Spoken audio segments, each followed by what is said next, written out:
Is my communication calm, factual, kind, even when I feel uncertain or alone or any other unwanted emotion? Can I stay calm, factual, and kind? Okay? Now, let's talk that one over for just a second. When you study the chemical scale and the satanic spin, we have books for the women on this, we have books for men on this.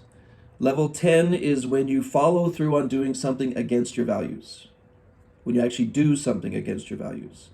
So if you expect yourself to stay calm, logical, and clear-headed in a conversation and you slip out of that, that would be a lost battle because you broke your own values. The process we go through, level 5, we don't talk much about 5 to 10 because that's when you're losing it.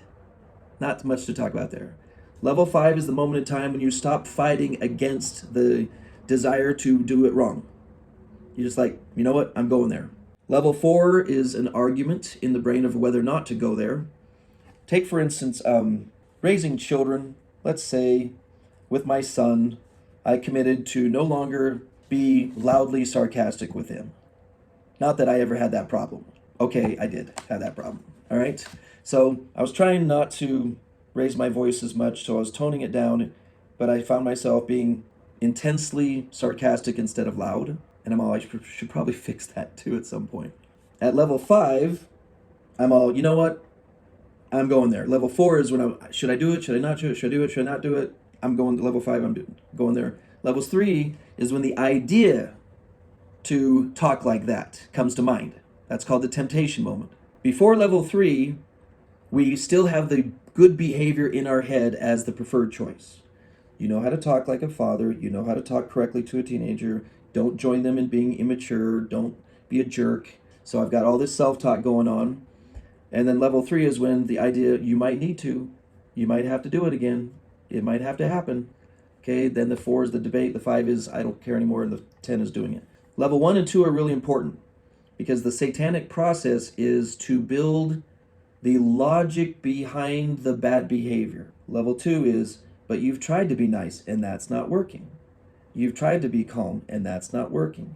You've tried to be to walk away when your husband is thinking like this and that's not working.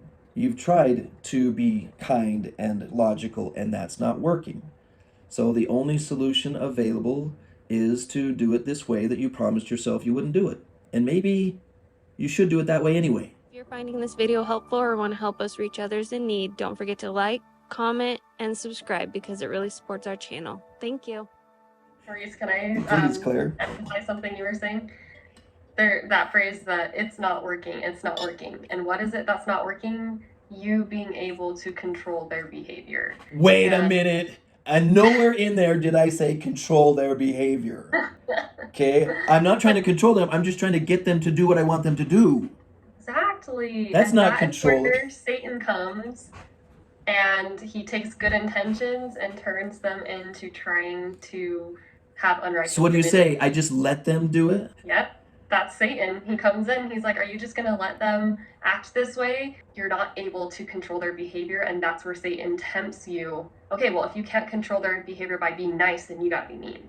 And that's where he can get you. And that's where he gets me a lot of times. So I'm like, oh, they're not listening. That means like no more Mr. Nice Mom. Like I got to bring out the big guns and use the satanic tactics to get what I want. And that's not what we're supposed to do. That's not what I don't think anybody wants to be that kind of person. So thank you. Can you imagine Christ shaking his head after his one of his presentations, and his apostle asks him, what's wrong? He says, I'm trying to figure out how I can get them to do this. I need to figure out how to get the people to do this and get them to do that. Or I got to make sure they understand this. I've got to change the way I teach to make sure. So get them and make sure are never things you would hear Christ say. If this is the case, there's one more characteristic, a divine characteristic that I didn't realize was a divine characteristic, which is grieving your powerlessness. Christ was powerless to get them and make them do anything. He couldn't get them to love him. He couldn't make them be righteous. He couldn't get them to understand who he was and what he was trying to accomplish. And so if you want a real challenge of being Christ-like, practice understanding your powerlessness and what he did with his powerlessness and that grieving that he had. The Christ cycle is a very useful tool for this process. He did call the Pharisees vipers and white sepulchres and turntables at the temple, though. All you got to do is know under what circumstances that's appropriate. Okay, so you got to just have Christ psychology to know when it's time to throw tables. So I'll let you decide when that's appropriate. I'm not in charge of that one.